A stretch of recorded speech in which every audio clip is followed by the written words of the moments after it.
एक मामला इस्लामाबाद की एडिशनल सेशन जज साहब की कोर्ट से फ़ैसला हुआ, उसकी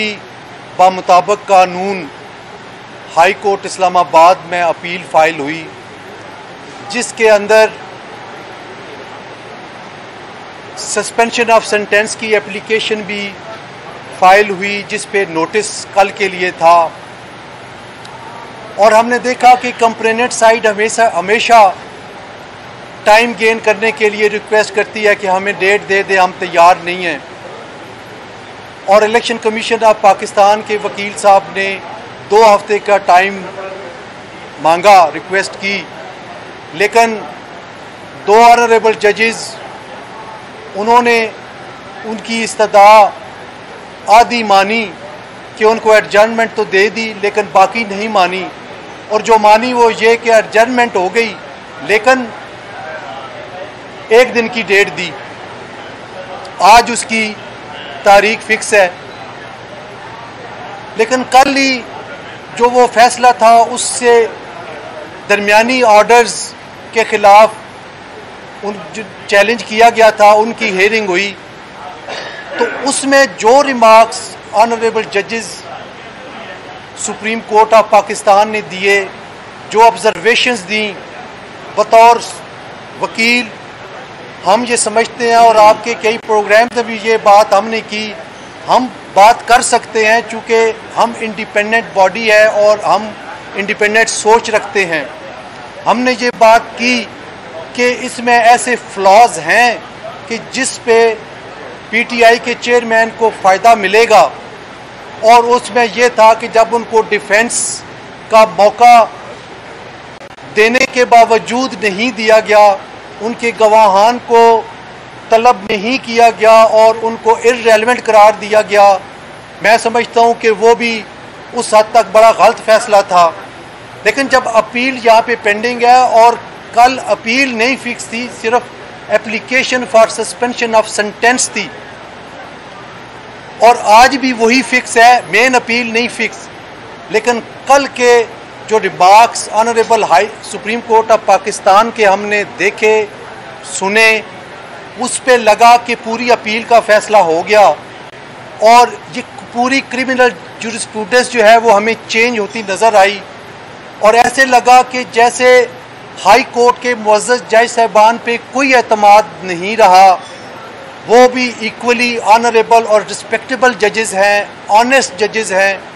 और फैसले वो अपने कॉन्शियस के मुताबिक कर रहे हैं और करने चाहिए, और उस हलफ के पाबंद हैं जो हलफ उन्होंने आइन के मुताबिक उठाया। तो ये जो it amounts to be interference in smooth functioning of high court, appellate court, और एपलेट कोर्ट के पास सारे इख्तियार मौजूद हैं। अगर वो अपील, जब बाकायदा अपील रेगुलर हेयरिंग के लिए आएगी, तो सेक्शन 423 CRPC,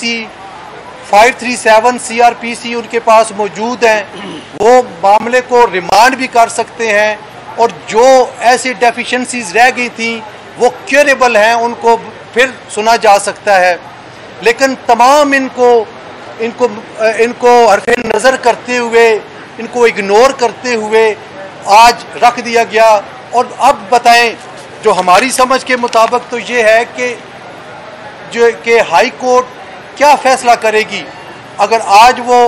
अलाउ करते हैं तो ये तसव्वुर किया जाएगा जिस तरह के एक पॉलिटिकल जमात के वकला कल से कह रहे हैं कि सुप्रीम कोर्ट ने तो आलमोस्ट बरी कर दिया। तो ये क्या, अगर वो करते हैं तो ये तसव्वुर किया जाएगा कि honourable supreme court of Pakistan के प्रेशर और दबाव की वजह से उनको बरी किया गया। और अगर वो नहीं करते तो फिर पाकिस्तान की कौन सी हाई कोर्ट और सबऑर्डिनेट जुडिशरी है जो इन ऑब्जर्वेशंस की मौजूदगी में कोई आइदर वे फैसला कर पाएगी। तो हम समझते हैं कि honourable supreme court of Pakistan हमारे लिए इंतहाई मुअज़्ज़ज़ और मोहतरम है, और हम चाहते हैं कि इदारे का वक़ार बुलंद रहना चाहिए, और जो मामलात हाई कोर्ट में पेंडिंग हैं उनमें इंटरफेरेंस नहीं होनी चाहिए, चूँकि कोई भी इंटरफेरेंस होगी तो ये एक फरीक जो मुतासरा होगा उसके साथ ज़्यादती है। और पहले भी नहीं करते, हम देखते रहे हैं कि कई केसेस में ये ऑर्डर आता है कि we expect from the high court to decide this case in such and such manner और प्रेफरेबली जो भी वो डायरेक्शन आती है, लेकिन कभी डायरेक्शन नहीं हुई। कल हमें ये लगा कि डायरेक्शन हुई है जो कि नहीं होनी चाहिए। हम एक दफ़ा फिर ये अर्ज करते हैं कि किसी को प्रेजुडिस नहीं होना चाहिए। कल कोर्ट्स नाम दिए जाते थे कि ये शरीफ कोर्ट्स हैं, आज हम ये नहीं चाहते कि पब्लिक और वकला किसी और नाम से कोर्ट्स को पुकारें। चूँकि ये कोर्ट्स हैं तो हम हैं, इन कोर्ट्स की इज्जत और तकरीम हमारा फ़र्ज़ बनता है और हम चाहते हैं कि इदारे को गैर सियासी होना चाहिए और सियासत से हट के सिर्फ रूल ऑफ लॉ और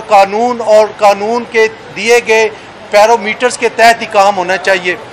अब मैं जनाब वाइस चेयरमैन हारून रशीद साहब से गुजारिश करता हूं कि वो इसी मामले में आपसे खिताब करें। रहमान रहीम,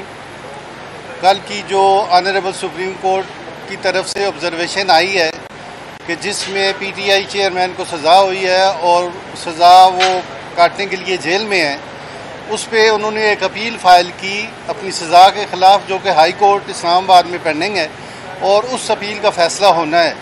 उसमें ये देखना है कि ये जो सज़ा हुई है ये गलत हुई है या सही हुई है। उसमें ये हाई कोर्ट का डोमेन है और ये ऑनरेबल सुप्रीम कोर्ट ने कल जो ऑब्जर्वेशन दी है ये डायरेक्ट इन्फ्लुएंस करती है लोअर कोर्ट्स को और हाई कोर्ट्स को, इसलिए कि वो सबऑर्डिनेट्स कोर्ट हैं। और जब ऑनरेबल चीफ जस्टिस साहब की तरफ से एफसी ऑब्जर्वेशन आएगी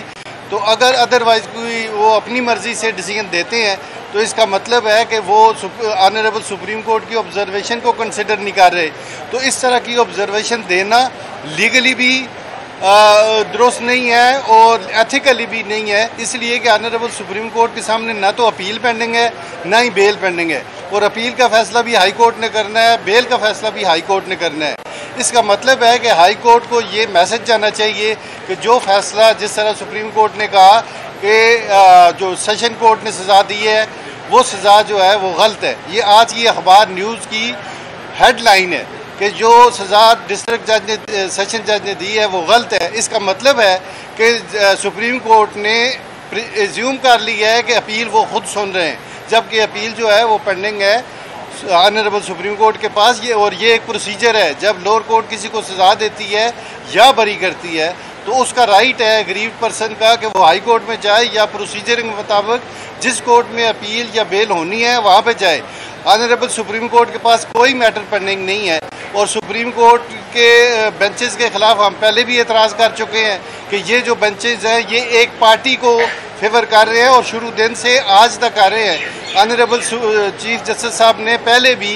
ड्यूरिंग रिमांड, जो कि प्रोसीजर ही नहीं है, प्रोसीजर की जो वायलेशन है वो सुप्रीम कोर्ट की तरफ से हुई कि जाके उसे रिमांड के दौरान वीवीआईपी ट्रीटमेंट दी गई, उसका रिमांड ख़त्म कर दिया गया और उसे सदर पाकिस्तान जाके खाना भी दे रहे हैं। तो ये आम लोगों के पास भी होना चाहिए। जिस तरह कल एक और ऑब्जर्वेशन आई कि उस मुल्ज़म को कोर्ट में होना चाहिए। अगर मुल्ज़म किसी मैटर में जो सज़ाशुदा है अगर उसमें उसे कोर्ट में होना चाहिए तो बाकी लोगों को भी जो आम ऑफेंसेस में 10-10, 20-20 साल सज़ा काट रहे हैं उनका भी राइट है कि वो अपील में आएँ और अपनी ग्रीवेंस शो करें। तो इस तरह मेरे ख्याल में किसी को डायरेक्टली फेवर करना ये मनसब के ख़िलाफ़ है और ऑनरेबल सुप्रीम कोर्ट को अपने मनसब का ख्याल करना चाहिए और ये पब्लिक में ये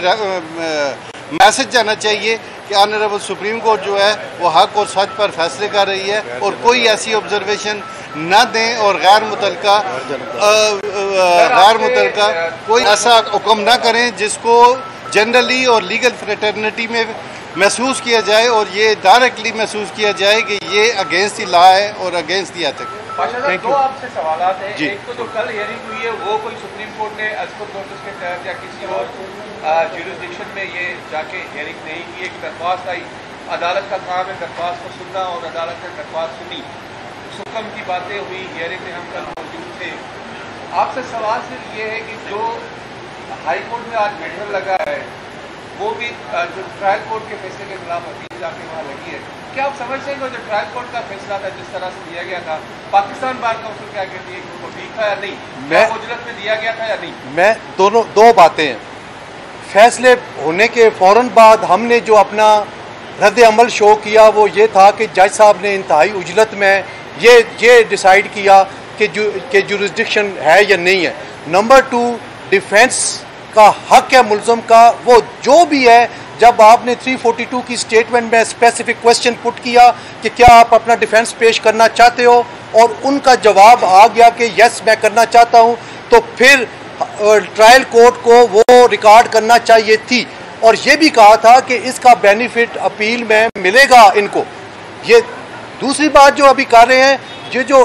आपने शायद गौर नहीं किया, मैंने ये कहा था कि ये जो मैटर्स थे ये फाइनल जजमेंट आने से पहले दरमियानी ऑर्डर्स को चैलेंज किया गया था और इसमें ये तो इनफेक्चुअस हो गए थे।